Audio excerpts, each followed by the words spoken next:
Hello दोस्तों, स्वागत है आपका खुशी हैप्पी ब्लॉग में। दोस्तों, आज हम करवा चौथ की कथा सुनेंगे और उसके बारे में थोड़ी सी जानकारी लेंगे। करवा चौथ कहाँ मनता है, किस किस जगह मनता है, कैसे होता है, ये सब आपको इस कहानी में बताऊंगी। तो चलिए दोस्तों, शुरुआत करते हैं। करवा चौथ हिंदुओं का एक प्रमुख त्यौहार है। यह भारत के पंजाब, उत्तर प्रदेश, हरियाणा, मध्य प्रदेश और राजस्थान का पर्व है। यह कार्तिक मास की कृष्ण पक्ष की चतुर्थी को मनाया जाता है। यह पर्व सौभाग्यवती स्त्रियां मनाती हैं। यह व्रत सुबह सूर्योदय से पहले करीब 4 बजे के बाद शुरू होकर रात में चंद्रमा दर्शन के बाद संपूर्ण होता है।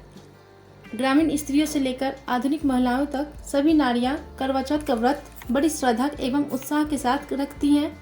शास्त्रों के अनुसार यह व्रत कार्तिक मास के कृष्ण पक्ष की चंद्रोदय व्यापनी चतुर्थी के दिन करना चाहिए। पति की दीर्घायु एवं अखंड सौभाग्य की प्राप्ति के लिए इस दिन भालचंद्र गणेश जी की अर्चना की जाती है। करवा चौथ में भी संकष्टी गणेश चतुर्थी की तरह दिन भर उपवास रखकर रात में चंद्रमा को अर्घ्य देने के उपरांत ही भोजन करने का विधान है।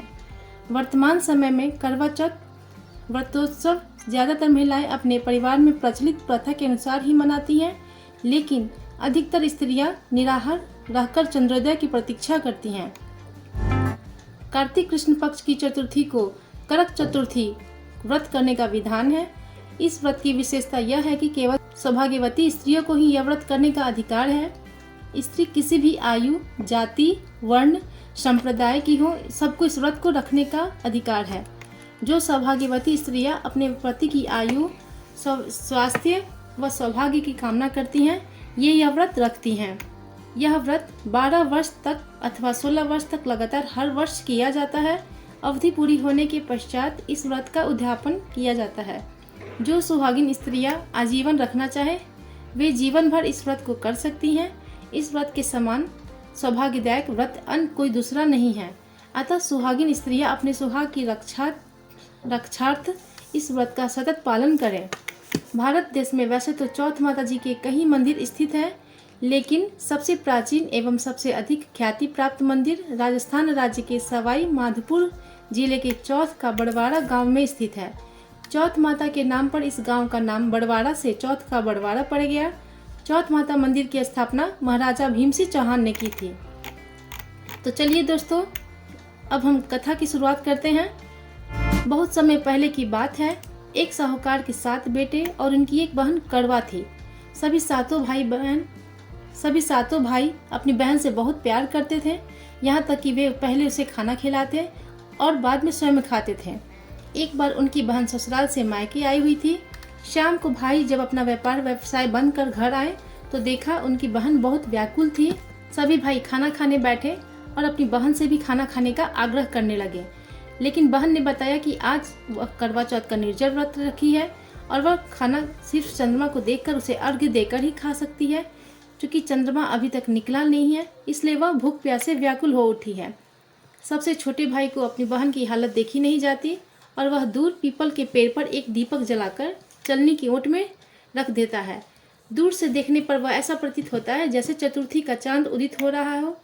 इसके बाद भाई अपनी बहन को बताता है, चांद निकल आया है, तुम उसे अर्घ्य देने के बाद भोजन कर सकती हो।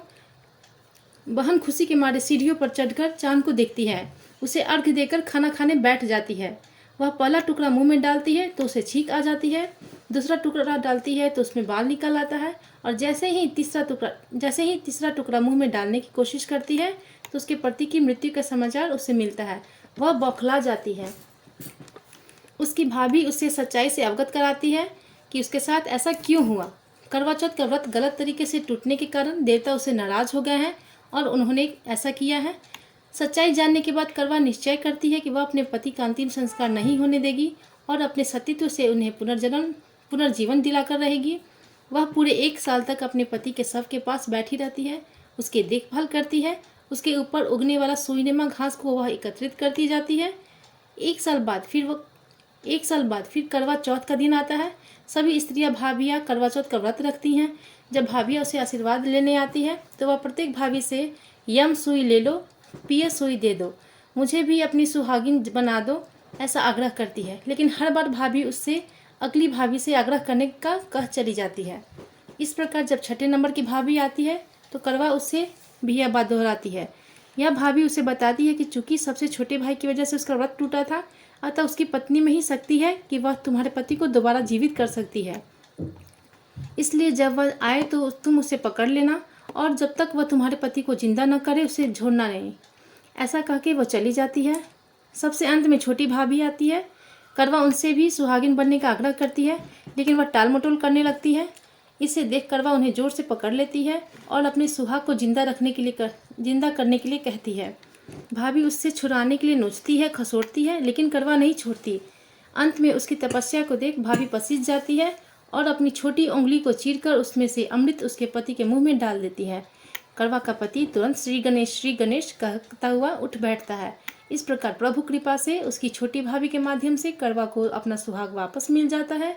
हे श्री गणेश माँ गौरी, जिस प्रकार करवा को चिर सुहागन का वरदान आपसे मिला है, वैसा ही सब सुहागिनों को मिले।